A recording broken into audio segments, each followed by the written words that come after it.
আমরা সাইয়্যিদনা ইব্রাহিম আলাইহিস সালাতু ওয়াস সালামের সন্তান। ইব্রাহিম পরীক্ষায় পড়েছেন, ফেল করেছেন না পাশ করেছেন? পাশ করেছেন। আল্লাহ রাব্বুল আলামিন বলেন, وَإِذِ ابْتَلَى إِبْرَاهِيمَ رَبُّهُ بِكَلِمَاتٍ فَأَتَمَّهُنَّ। নবী, আপনি সেই সময়ের কথা স্মরণ করুন যখন আমি ইব্রাহিম আলাইহিস সালাতু ওয়াস সালামকে অনেকগুলো পরীক্ষা করেছিলাম।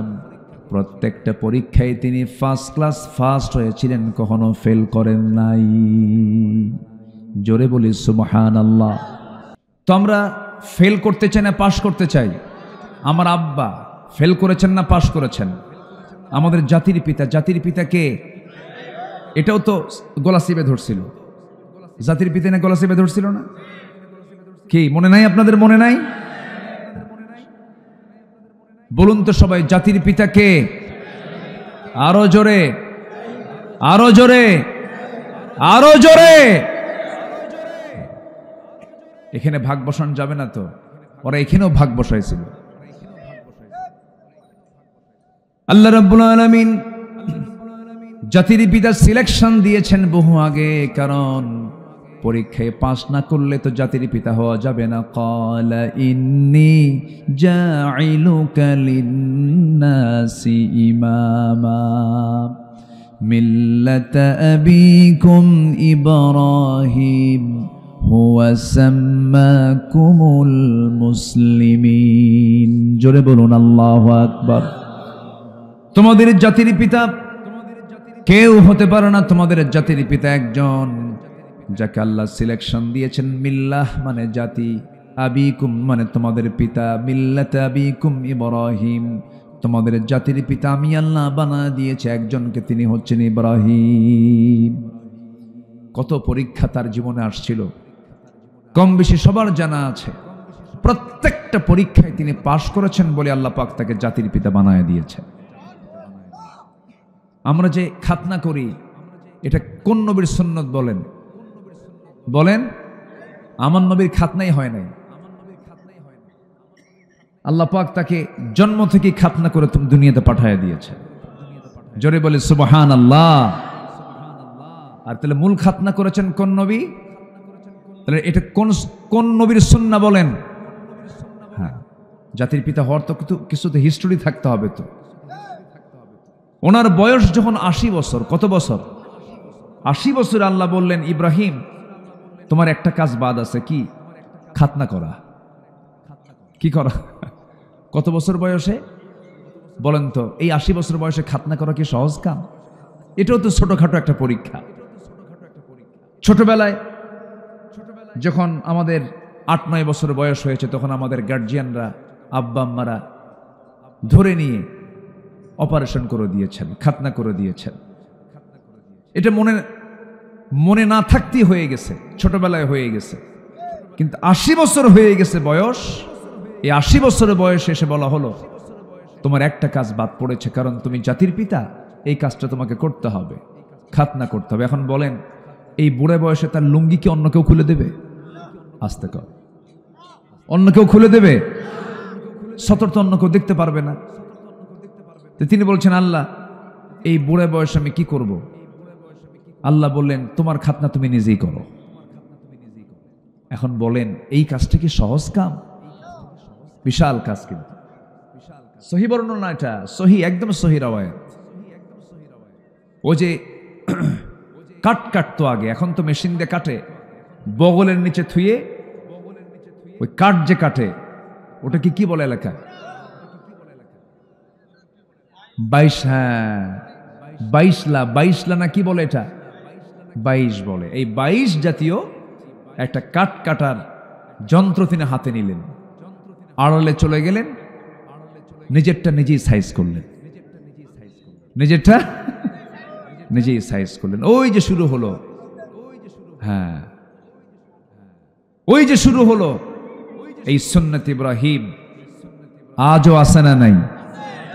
জেনে খুশি হবেন, পার্শ্ববর্তী দেশ আমাদের হিন্দুস্তান, ওরা কি সাইজ করে? ওরা বলে যে না, সৃষ্টিতে হাত দেওয়া যাবে না,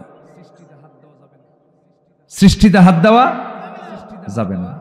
কিন্তু মেডিকেল সায়েন্স বলে দিল যে অধিকাংশ ভারতীয় পুরুষদের তারা যৌন রোগে আক্রান্ত হচ্ছে।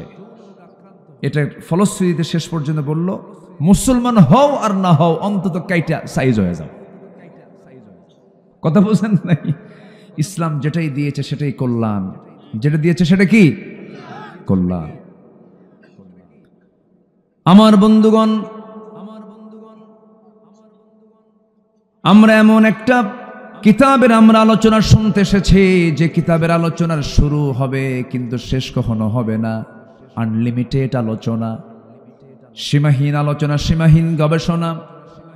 সেই বিশাল দরিয়া থেকে সামান্য কিছু কথা বলতে চাচ্ছি। সূরাতুল বুরুজ থেকে। সূরাতুল বুরুজ মক্কায় নাজিল হওয়া একটা সূরা। শেষের দিক থেকে কয়েকটা আয়াতে কারিমা আমি তেলাওয়াত করেছি। জান্নাত কাদের জন্য হবে, জান্নাত কোন কোন বান্দারা পাবে এবং কোন কোন বান্দারা সফল হতে পারে, সফলতার দিকগুলো মহান রব্বুল আলামিন এখানে তুলে ধরেছেন। সূরার নাম কি বলুন সবাই? বুরুজ মানে কি? হ্যাঁ বলেন। গ্রহরাজি। হ্যাঁ, গ্রহরাজি বুরুজ। এই বুরুজ শব্দটা আল্লাহ রাব্বুল আলামিন আরেকটা সূরার মধ্যে প্রয়োগ করেছেন। মহান রব্বুল আলামিন বলেন, তাবারাকাল্লাযী জাআলা ফিস সামাই বুরুজাও ওয়া জাআলা ফীহা সিরাজাও ওয়া কমারাম মুনীরা। জোরে বলুন আল্লাহু আকবার। অতীব বরকতময় সেই মহান প্রভু, যিনি আকাশে বহু গ্রহরাজি সৃষ্টি করেছেন, তাতে রেখে দিয়েছেন প্রদীপ্ত সূর্য এবং আলোকিত চাঁদ। এমন বিশাল বড় আকারের পরিচয় একমাত্র যিনি দিতে পারেন তিনি আমার কে? জোরে বলুন, তিনি আমার কে? আল্লাহ তেমন পরিচয়টা দিতে পারেন। এত বড় পরিচয় পৃথিবীর কেউ দিতে পারে না। তিনি তো সূর্যের মালিক, তিনি তো চাঁদের মালিক, তিনি তো গ্রহ নক্ষত্রের মালিক। আল্লাহ রাব্বুল আলামিন সুন্দর করে তার পরিচয়গুলো যখন দিতে গিয়েছেন, এমন বড় পরিচয় পৃথিবীর কেউ দিতে কোনোদিন পারবেও না। এই সূর্য বড় না তারকা বড়? হ্যাঁ, দেখতে কোনটা বড় দেখা যায়? সূর্য। কিন্তু বড়টা কোনটা বলেন? তারকা। আমি কি শেষ করে দেব আলোচনা? যে দুই একজন করে যে উঠতে চায়, যাচ্ছে চলে। হ্যাঁ, চাপে যাচ্ছে, চাপে আবার কি ফিরবে? মনে তো হয় না। আমরা কেউ যাব না। আমি সবাইকে নিয়ে দোয়া করব একসাথে। সময় দেবেন না ইনশাআল্লাহ? এই বাবারা, ওরে তো বিশাল মশান দেখতেছি, এই তো টপ হিরো। হ্যাঁ, এ কার? এটা কার? তুমি কার? দেখছেন চোখে কোনো ঘুমও নাই, ব্যবসাবী আলাদা, একদম মনে হয় শিকারী। আলহামদুলিল্লাহ, মাশাআল্লাহ। এই কাছে কেউ নাই? কি বললো? কি আছে? ও মাশাআল্লাহ, ও তো ওয়াজও দিয়ে গেল দেখতেছি। মাশাআল্লাহ, এখনকার বাচ্চারাও তো আপডেট। এক একটা 6 বছরের বাচ্চা 60 বছরের মতো যোগ্যতা রাখে। পারা কঠিন। এরা আধুনিকতার এই যুগে জন্ম, তো এরা মার পেট থেকে অনেক কিছু শিখে আসে। যাক, আল্লাহ তুমি তাকে বড় আলেম বানাও। জোরে বলি আমিন, আরো জোরে আমিন। তাহলে পৃথিবীর কোনো মানুষ কি আকাশের মালিক এমন কথা বলতে পারবে? সূর্যের মালিক এমন কথা বলতে পারবে? এমন কথা বলতে পারেন একজন, তিনি কে? আল্লাহ। সূরাতুল বুরুজ, ওয়াস সামাই যাতিল বুরুজ ওয়াল ইয়াউমিল মাউউদ ওয়া শাহিদিন ওয়া মাশহুদ। আমার বন্ধুগণ,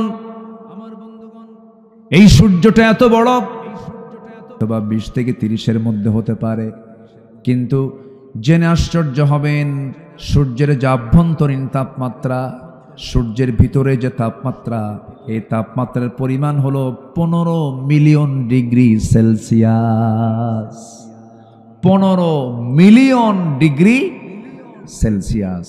বলেন তো, আমি আপনি ওখানে গেলে আমি আসি? টিকবো আমরা? যাওয়ার আগেই ভ্যানিশ হয়ে যাব। কেমনে যাবেন সূর্যের কাছে? তবে হ্যাঁ, মানুষ চাঁদের দেশে গিয়েছিল, চাঁদের দেশ সফর করে আসছে। মানুষ কিন্তু মঙ্গল গ্রহেও চলে গেছে। এখন যদি মানুষ মনে করে সূর্য দেখব, ক্ষমতাই নাই, শেষ হয়ে যাবে। তবে হ্যাঁ, মানুষ যদি চিন্তা করে একটু তারকার দেশ দেখতে যাব, তারকার তো এরকম তাপ নাই। আল্লাহ রাব্বুল আলামিন একটা দুইটা তারকা দিয়ে মহাশূন্যটাকে আলোকিত করেন নাই। এক একটা গ্যালাক্সির ভিতরে কোটি কোটি তারকা রেখে দিয়েছেন, যা এক একটা তারকা সূর্যের চাইতেও 33 কোটি গুণ বড়। মনে হয় ছোট হয়ে গেছে, তা আওয়াজ কেন ছোট? জোরে বলেন না সুবহানাল্লাহ, জোরে বলেন সুবহানাল্লাহ। মানুষ তারকার দেশে যেতে পারে নাই। যদি মনে করে চাঁদ দেখলাম, মঙ্গল গ্রহ দেখলাম, তারকার দেশ দেখতে যাব, দুনিয়ার কোনো যানবাহন দিয়ে গেলে হবে না। তবে সে যদি চেষ্টা করতে চায়, নভোযান দিয়ে চেষ্টা করতে পারে। বর্তমান প্রেজেন্ট ওয়ার্ল্ডের একটা লেটেস্ট নভোযান আছে, তার নাম হলো অ্যাপোলো 11, যার ঘন্টার গতি হলো 39,000 কিলোমিটার। 39,000 কিলোমিটারের বেগে যদি রওনা দিয়ে দেয়, পৃথিবী নামক এই দুনিয়া থেকে, আমার বন্ধুগণ, এই তারকার দেশে পৃথিবীর সবচেয়ে নিকটবর্তী তারকা হলো প্রক্সিমা সেন্ট্রাই। ওই তারকার দেশে যেতে তার সময় লেগে যাবে 1,15,000 বছর মাত্র। যাবেন কারা কারা? হাত তোলেন। সম্ভব? আসতে কয় সম্ভব। আর কি বাহাদুরি দেখায় মানুষ। আকাশ তো দূরেই থাকলো, আরো তারকা দূরেই থাকলো, শুধু সবচেয়ে কাছের তারকার দেশে যদি যেতে সময় লাগে 1,15,000 বছর। আমি কে? আমি কিছু, কিন্তু হাসিনা অনেক কিছু। হাসিনা অনেক কিছু। হায় হায়, 2041 ভীষণ 2021 থেকে 41, 71 কত কি করলো। 2041 যায় নাই, 2024 শেষ। আসতে কন কেন? এই 16 বছর প্রায় দেখতাম জঙ্গি অভিযান। দেখেন নাই? অমুক জায়গায় জঙ্গির আস্তানা খুঁজে পেয়েছে, র্যাব বিশেষ অভিযান চালিয়ে এতগুলো অস্ত্র উদ্ধার করেছে। এবং ফেরার পথে জঙ্গিদেরকে নিয়ে আসার জন্য যখন চেষ্টা চালিয়েছিল, তারা তখন উল্টা পাল্টা গুলি চালায়। ক্রস ফায়ারে 3 জন নিহত। এই নাটক আমরা দেখেছি 16 বছর, কিন্তু 6 মাস যাবত অস্থায়ী সরকার যখন ক্ষমতায় আসছে, সেই সময় থেকে নিয়ে আজ পর্যন্ত এই নাটক কিন্তু আমরা দেখতেছি না। দেখতেছি কি? শুনতেছি এরকম কিছু না। নাই কেন? এখন জঙ্গি নাই কেন? এই নাটকটা যে চলেছে, যে চালিয়েছেন, ওই জঙ্গি নাটকের নাট্যকার, প্রডিউসার এখন দিল্লি গিয়ে বসে আছে। ঠিক কিনা? অনেক কিছু করেছে। সম্মানিত ভাইয়েরা, এদেশের আলেমদের উপরে যে অমানবিক নির্যাতনগুলো করা হয়েছে, আমরা সুস্পষ্ট ভাষায় জানান দিতে চাই, আল্লামা সাঈদী সহ যত আলেমদেরকে এই দুনিয়া থেকে যাদেরকে বিদায় করা হয়েছে, বিশেষ করে আল্লামা সাঈদীকে চিকিৎসার নাম করে জেলখানা থেকে হসপিটালে নিয়ে পয়জনিং করে ইনজেকশন পুশের মধ্য দিয়ে তাকে পরিকল্পিত নাটক তৈরি করে হত্যা করা হয়েছে। তাফসীর মাহফিলের এই প্ল্যাটফর্ম থেকে সুস্পষ্ট ভাষায় জানান দিতে চাই, অবিলম্বে ওই কুলাঙ্গারদের, খুনিদের ধরে চূড়ান্ত শাস্তি নিশ্চিত করা হোক। এ মতের পক্ষে রাজি আছেন কারা কারা? হাত উঁচু করে দেখান মুসলমান।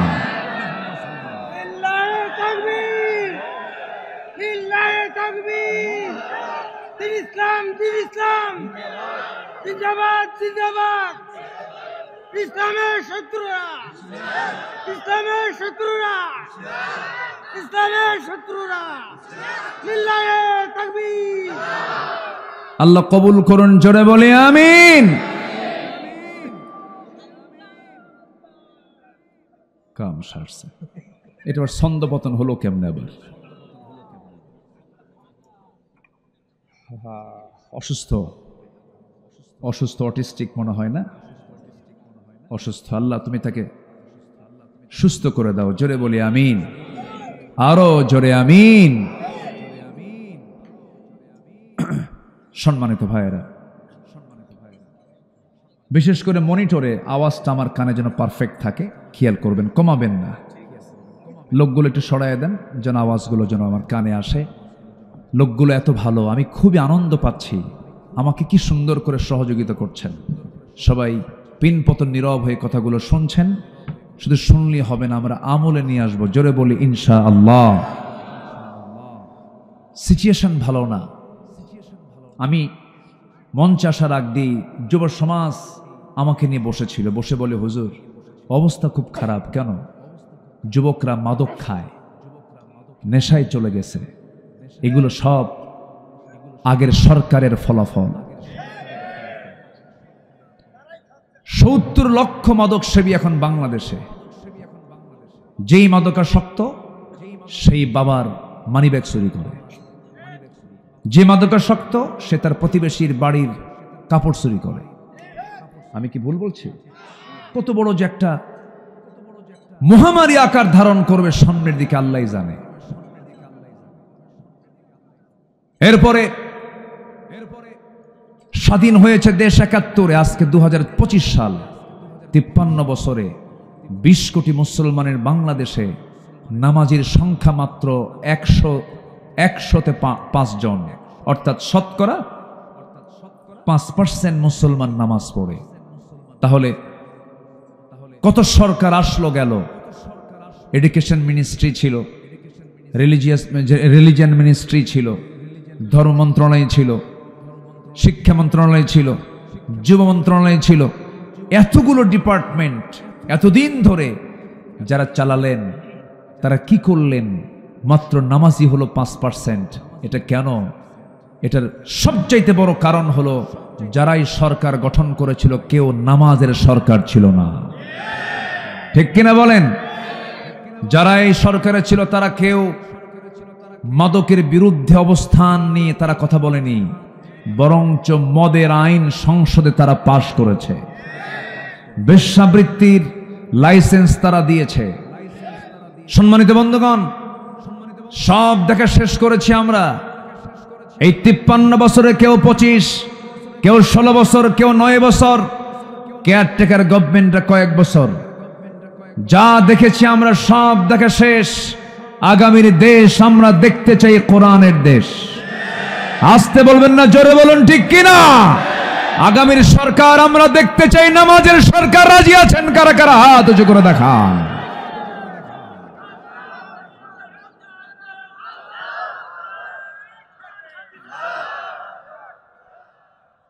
আল্লাহ কবুল করুন, জোরে বলি আমিন। আরো জোরে বলি আমিন। সবাই কি জান্নাতে যেতে চান না ভাই? সবাই কি জান্নাতে যেতে চান? জাহান্নামে যাওয়ার 1 নম্বর কারণ কি বলুন তো?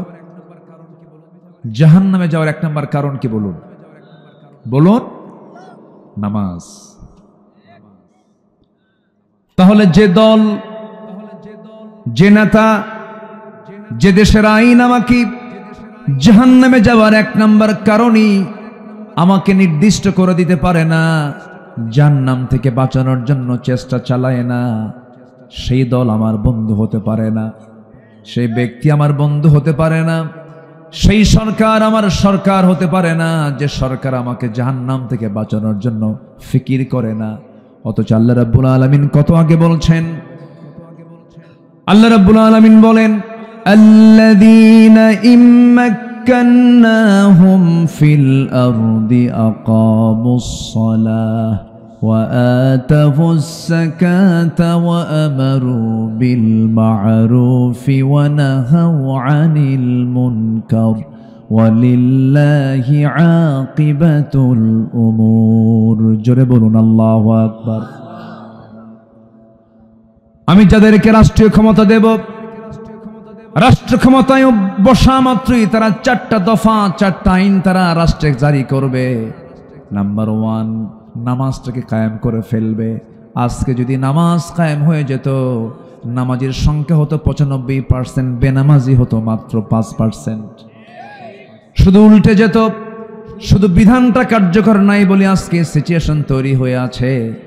আমার বন্ধুগণ, সফল তো সেই যে বান্দা জান্নাতটা লাভ করতে পেরেছে। আমরা সফল হতে চাই না বিফল হতে চাই? সফল হতে চাই। 10টা পয়েন্ট আমি কথা বলতে চাচ্ছি, একটু কান লাগাবেন, মনোযোগ দিয়ে কথাগুলো শুনবেন। সূরা বুরুজের শেষের দিকে আল্লাহ রাব্বুল আলামিন বলেন, সফল কারা? নাম্বার 1 হলো যারা ঈমান আনবে, নেক আমল করবে। ইন্নাল্লাযীনা আমানু ওয়া আমিলুস সালিহাতি লাহুম জান্নাতুন তাজরি মিন তাহতিহাল আনহারু الأنهار ذلك الفوز الكبير জোরে বলুন আল্লাহু আকবার।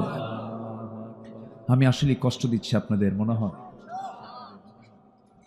আমার সামনে থেকে লোক উঠলে আমি আলোচনা হারায় ফেলি, জানেন, খুব খারাপ লাগে। একটু বসেন না ভাই, দয়া করে একটু বসেন, 1টা ঘন্টার সময় আমাকে দেন। কত রাত চলে যায়, কত কষ্ট করি আমরা। একটা লোক আমি আর দেখতে চাই না যে উঠে গেল। একটু বসো, একটু কাইন্ডলি বসো। আপনি যদি বসে থাকাতে কোরআন শোনার যদি পরিবেশটা সুন্দর থাকে, আপনি জানেন এই কোরআন আপনাকে সুপারিশ করে জান্নাতে নিতে পারে। একটু বসো। এখানে তো শয়তান নাই নাকি? আস্তে কয়,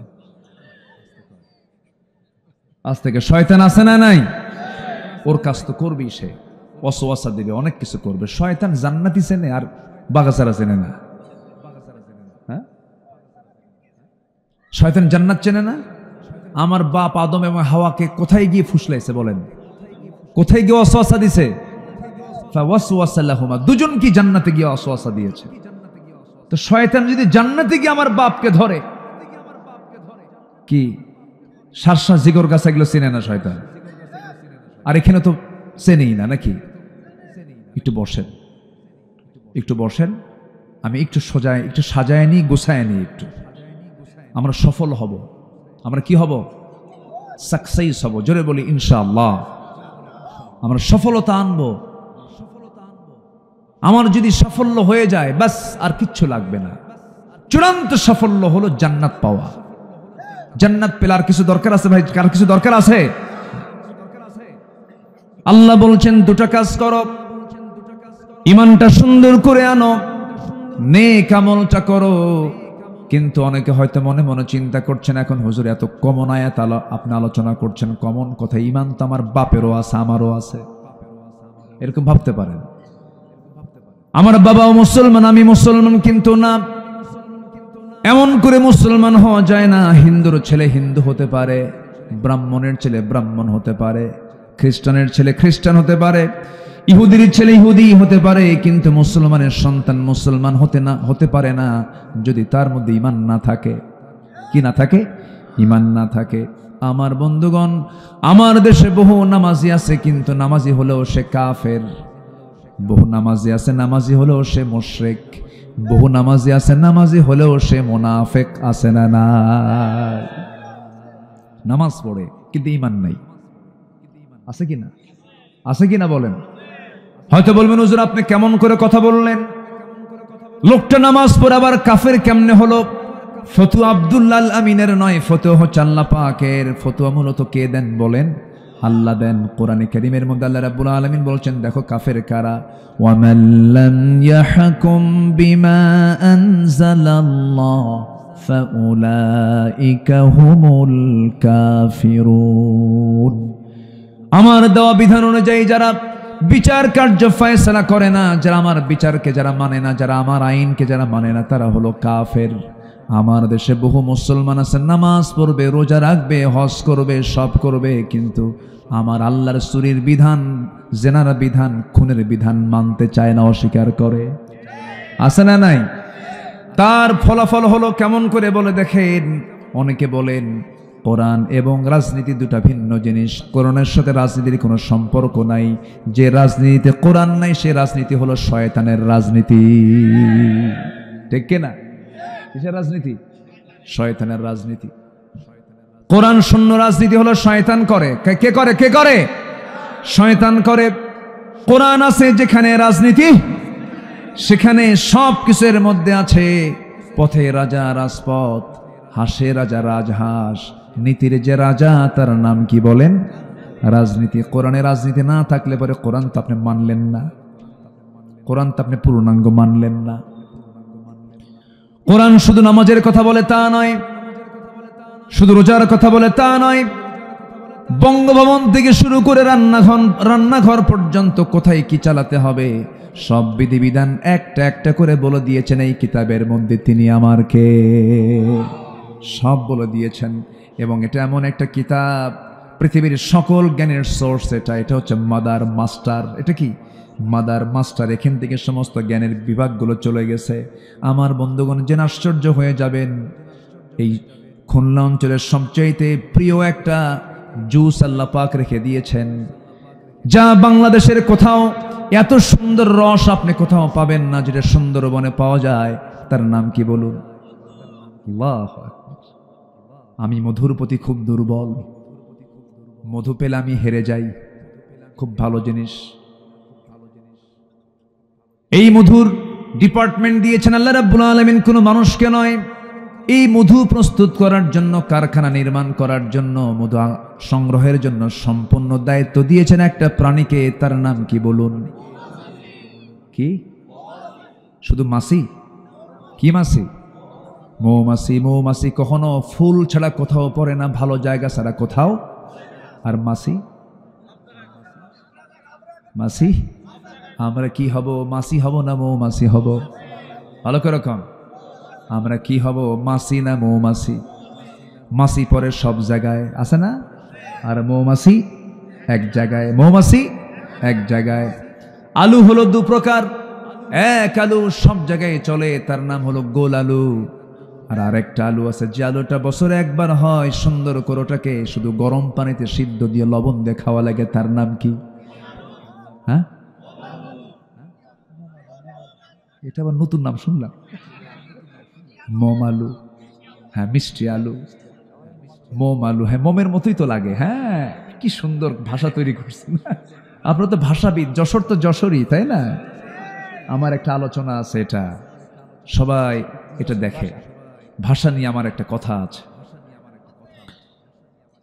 এই মোম আলু কি শুধু একটা জায়গায় আপনি খেতে পারবেন, শুধু লবণ দিবেন, খাওয়া শেষ। এর ছাড়া আর কোথাও এটা ইউজ হয় না। আমরা গোল আলু হব না মোম আলু হব? আমরা মাছি হব না মৌমাছি হব? মৌমাছি হলো ইমানদার আর মাছি হলো মুনাফিক। ও ফলেও পড়ে, ফুলেও পড়ে, আবার যা খায়া মানুষ ছাড়ে তাতেও পড়ে। ঠিক কিনা বলে? পাক না পাকের কোনো ভেদাভেদ তার ভিতরে নাই। মাছি চরিত্র আনা যাবে না, গোল আলু চরিত্র আনা যাবে না। চরিত্র আনতে হবে হলো ইমানদারের চরিত্র। ইমানদার কথা বলবে দুই জবান না এক জবান? এক জবানে কথা বলবে। আল্লাহ পাক মাছিকে দায়িত্ব দেন নাই, কারণ মাছিকে দায়িত্ব দিলে মাছিকে দায়িত্ব দিলে মধুগুলো সব পৌঁছে যেত। আল্লাহ দিয়েছেন মৌমাছিকে, কারণ মৌমাছির চরিত্র ভালো। মৌমাছির চরিত্র ভালো, মাছির চরিত্র ভালো নয়। এই জন্য মৌমাছিকে ওহী দিলেন। আল্লাহ রাব্বুল আলামিন সুন্দর করে বলছেন, ওয়াআউহা রাব্বুকা ইলান নাহলি আন ইত্তাখিযি মিনাল জিবালি বুয়ুতান ওয়া মিনাশ শাজারি ওয়া মিম্মা ইয়ারিশুন। জোরে বলুন আল্লাহু আকবার। আল্লাহ মৌমাছিকে ওহী দিলেন, মৌমাছিরি গাছের ডালে, পাহাড়ের পাদদেশে সুন্দর করে বাসা প্রস্তুত করো, সুন্দর করে বাসা বানাও। কি সুন্দর করে বলে দিলেন। কিন্তু সেই মৌমাছিটা পুরুষ না মহিলা? হ্যাঁ, রানী। বলেন রাজা না রানী? রানী মৌমাছিকে বললেন, আল্লাহ ১৫০০ বছর আগে বললেন, আনিত্তাখিযি মিনাল জিবালি বুয়ুতা, মুয়ান্নাসের সিগা, স্ত্রীলিঙ্গের সিগা, সেগে হে রানী মৌমাছি বাসা বানা। আল্লাহু আকবার বলেন। কি সুন্দর করে আজ থেকে ১৫০০ বছর আগে কি তথ্য দিয়েছেন একজন অস্ট্রিয়ান বিজ্ঞানী কার্ল ভন ফ্রিজ। গবেষণা করে ৩টা তথ্য দিয়েছেন। যে ৩টা তথ্য দিয়েছেন সেই তথ্যের সঙ্গে কোরআন হুবহু মিলে গেছে। জোরে বলি সুবহানাল্লাহ। কিয়ামত পর্যন্ত সকল বিজ্ঞানীরা ভিক্ষুকের মতো চেয়ে থাকবে কোরআনে, ভিক্ষুকের মতো চেয়ে থাকবে। কোরআন এমন আপডেট তথ্য দিয়েছে। আমার বন্ধুগণ, এই বিজ্ঞানী একটা বই লিখেছেন, দ্য ড্যান্সিং বিজ। সেই বইটার ভিতরে তিনি 3টা তথ্য দিয়েছেন। এই অস্ট্রিয়ান বিজ্ঞানীকে নোবেল পুরস্কার দেওয়া হয় শুধু এই তথ্য দেবার জন্য। মৌমাছি এবং মৌচাক নিয়ে তথ্য দিয়েছেন। নাম্বার 1 তিনি বলেছেন মহিলা মৌমাছিগুলো তারা মধু আহরণ করে। নাম্বার 2 এটা কোরআন বলে দিয়েছে। এরপরে তিনি বলছেন যখন কোনো কর্মী মৌমাছি নতুন কোনো ফুলের সন্ধান পায় সঙ্গে সঙ্গে সে গ্রুপ মেসেজ দেয়। কি মেসেজ? কি মেসেজ? গ্রুপ মেসেজ দিয়ে দেয়। একসঙ্গে সবার কাছে খবর হয়ে যায়, সব একসঙ্গে চলে আসে। আল্লাহ রাব্বুল আলামিন এই পুরাতন তথ্যটাকে, এই গ্রুপ মেসেজকে কার্ল ভন তার নাম দিয়েছেন ওয়াগাল ড্যান্স। কি ড্যান্স? ওয়াগাল ড্যান্স বলেছেন। এই পুরাতন তথ্য ১৫০০ বছর আগে মহান রাব্বুল আলামিন কোরআনে তা বলে দিয়েছেন। আল্লাহ বলছেন সুম্মা কুলি মিন কুল্লি সামারাতি ফাসলুকি সুবুলা রাব্বিকি যুলুলা। জোরে বলুন আল্লাহু আকবার। নাম্বার 3 হলো এই যে আমরা মধুগুলো খাই, এই মধুগুলো মৌমাছিগুলো বিভিন্ন ফুল থেকে ফল থেকে রসগুলো নিয়ে মুখে বহন করে নিয়ে আসে না, সে খেয়ে ফেলে। সে কি করে? খেয়ে ফেলে। মুখের মধ্যে ঢুকায়, সে পেটের মধ্যে নিয়ে নেয়। যখন সে মৌচাকের মধ্যে ঢুকে পেট থেকে বের করে মধুকে সেই জায়গায় সংরক্ষণ করে। জোরে বলে সুবহানাল্লাহ। তাহলে আল্লাহ মধু এই ওষুধটা বানিয়েছেন কার পেট থেকে? বলেন কার পেট থেকে? মৌমাছির পেট হলো ফ্যাক্টরি। মৌমাছির পেট কি? ফ্যাক্টরি। আল্লাহ রাব্বুল আলামিন বলেন ইয়াখরুজু মিন বুতুনিহা ইয়াখরুজু মিন বুতুনিহা শারাবুন মুখতালিফুন আলওয়ানুহু ফীহি শিফাউন লিন্নাস ইন্না ফী যালিকা লাআয়াতান লিকাওমিন ইয়াতাফাক্কারুন। জোরে বলুন আল্লাহু আকবার। আল্লাহ রাব্বুল আলামিন বলেন ইয়াখরুজু বের হয়, মিন বুতুনিহা তার পেট থেকে, শারাবুন পানীয়, আলওয়ানুহু মুখতালিফুন আলওয়ানুহু নানা রং বেরঙের সেই পানীয়গুলো বের হয়, ফিহি যার মধ্যে শিফাউল লিন্নাস মানুষের মৃত্যু রোগ ছাড়া সমস্ত রোগের ঔষধ ওই মধুর মধ্যে আল্লাহ রেখে দিয়েছে। জোরে বলি সুবহানাল্লাহ। আমার বন্ধু এলাকায় মধুর দাম কেমন জানি না। যে কোনো গাছের মধুর কেজি কত করে? এই ফারুক ভাই কোন? ১০০০, ১২০০, আরো কন? দেখো আর নিচে নামে ২৫০ টাকার মধু নাকি আছে। সেই জায়গার মধ্যে মনে হয় সাদিক আলীর রসও আছে। ভাবতেছেন যে চিনি না? সব চিনি। ২৫০ টাকার মধুর ভিতরে শুধু মধু নাই, মধুর সাথে আরো কিছু বান্দা যোগ দিয়েছে। বান্দা কি করেছে? যোগ দিয়েছে। এখন শুনুন, আশ্চর্য হয়ে যাবেন। 1 পাউন্ড মধু বানাতে 1 পাউন্ড, একটু কান লাগাবেন, খরগোশের মতো কান করবেন। 1 পাউন্ড মধু বানাতে 550 মৌমাছিকে 20 লক্ষ ফুলে ভ্রমণ করতে হয়। 550 মৌমাছিকে 20 লক্ষ ফুলে ভ্রমণ করলে হয় 1 পাউন্ড মধু। একটা মৌমাছিকে ৮০,০০০ কিলোমিটার পথ অতিক্রম করতে হয়। অন্য তথ্যে আসছে প্রায় 14.5 লক্ষ কিলোমিটার পথ পাড়ি দিলে পরে 1 পাউন্ড মধু তৈরি হয়। আর সেই মধুর মধ্যে যদি কেউ সাদিক আলীর মিষ্টির শিরা ঢুকায় দেয়, যদি কেউ ভেজাল করে, আমি বলবো তার ফাঁসি একবার দরকার না, বারবার দরকার। কত বড় অপরাধ এটা, কত বড় দোষ এটা যে আল্লাহ বলছেন মধুটা পান করো। এই মধু সুন্দরবনের মধু নয়, এটা জান্নাত থেকে এসেছে। বলেন সুবহানাল্লাহ। আল্লাহ রাব্বুল আলামিন মধুটা খাওয়াবেন শুধু দুনিয়াতে নয়, জান্নাতেও মধু আছে না নাই? জান্নাতে নহর থাকবে, 4টা নদী থাকবে। কয়টা? 4টা। একটা হচ্ছে পানির নদী। কিসের নদী? পানির নহর থাকবে। আর একটা হচ্ছে দুধের নহর থাকবে। পানির নহর, দুধের নহর, মধুর নহর থাকবে। আর নাম্বার 4 হলো শরাবের নহর। যে শরাবটা দুনিয়ার পচা মদ না, পচা মদ খেয়ে মানুষ তো মাতাল হয়ে যায়, লিভার পচে গলে নষ্ট হয়ে যায়। কিন্তু জান্নাতের যে শরাবটা আল্লাহ রাব্বুল আলামিন দিবেন, যে জুসটা দিবেন, যেই শরাবটা পান করলে পরে বান্দার যৌবনের শক্তি ডাবল থেকে ডাবল হয়ে যাবে, কোনোদিন বুড়া হবে না। এই মধু, এই শরাব, এই পানি, এই দুধ সবাইকে পান করতে রাজি আছেন? সবাইকে খেতে রাজি আছেন? মধুর মধ্যে কোনো ভেজাল দেওয়া যাবে? খাদ্যের মধ্যে কোনো ভেজাল দেওয়া যাবে? বনের সম্পত্তি মেরে খাওয়া যাবে? হিংসা করা যাবে? অন্যের সম্পদ হয়, আরেকজনের ঘুম হয় না, এরকম আছে না নাই? গ্রামের ভিতরে একজন জমি কিনছে 3 বিঘা জমি কেনার সংবাদ শোনা মাত্রই আরেকজনের ঘুম হয় না। হাইরে কি করছে রে, কি আছে না নাই বলুন তো? ওর ঘুম হয় না। যখন আপনার বিরুদ্ধে যদি এরকম কিছু কাজ করে, তখন ভাবতে হবে আপনার ইমানের মধ্যে ক্যান্সার হয়ে গেছে। কি হয়ে গেছে বলেন? ক্যান্সার হয়ে গেছে, ইমানটা ক্যান্সার আক্রান্ত হয়ে গেছে। হিংসুক একজন ইমানদার হতে পারে না। ইমানদার হবে উদার না হিংসুক? বলেন কি হবে? আকাশের মতো উদার হবে। আল্লাহ তুমি তাকেও দিয়েছ, আল্লাহ তুমি আমাকেও দিয়ে দাও। হ্যাঁ, ঈর্ষা করা যাবে? হ্যাঁ। কোন ঈর্ষা? আল্লাহ তুমি তাকে দিয়েছ, আমাকেও দাও। কি? আমাকেও দাও। আল্লাহ তুমি তাকে দিয়েছ, আমাকেও দাও। এত রকম করা যাবে, কিন্তু হিংসা করা যাবে না।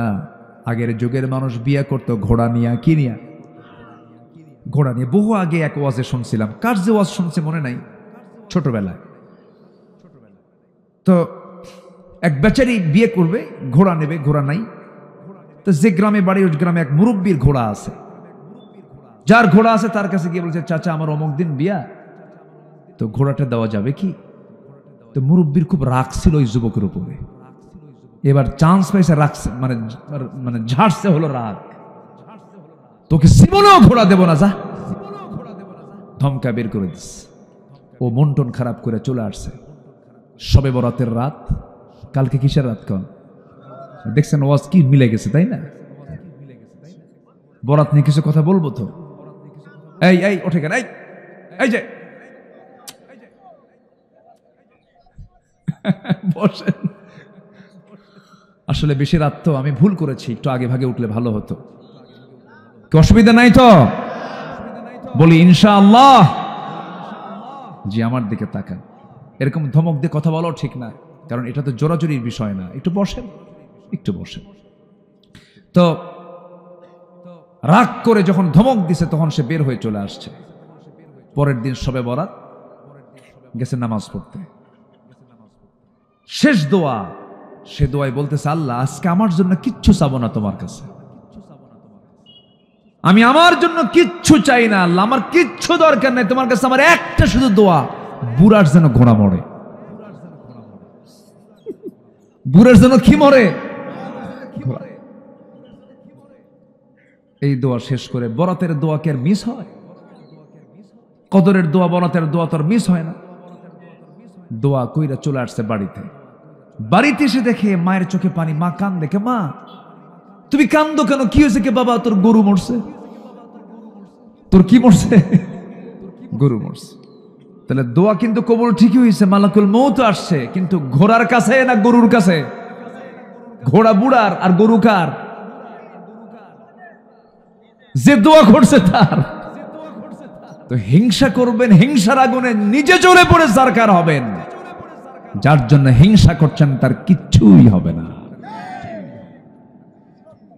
আমরা হিংসা করব না। জোরে বলে ইনশাআল্লাহ, আর জোরে বলে ইনশাআল্লাহ। তাহলে মধুর মধ্যে কোনো মিক্স কিছু করা যাবে না। তবে আমের মধ্যে করা যাবে, জামের মধ্যে করা যাবে, খাদ্যের মধ্যে করা যাবে। কোনো কিছুতেই কোনো খাদ্যে ভেজাল দেওয়া যাবে না। ইমান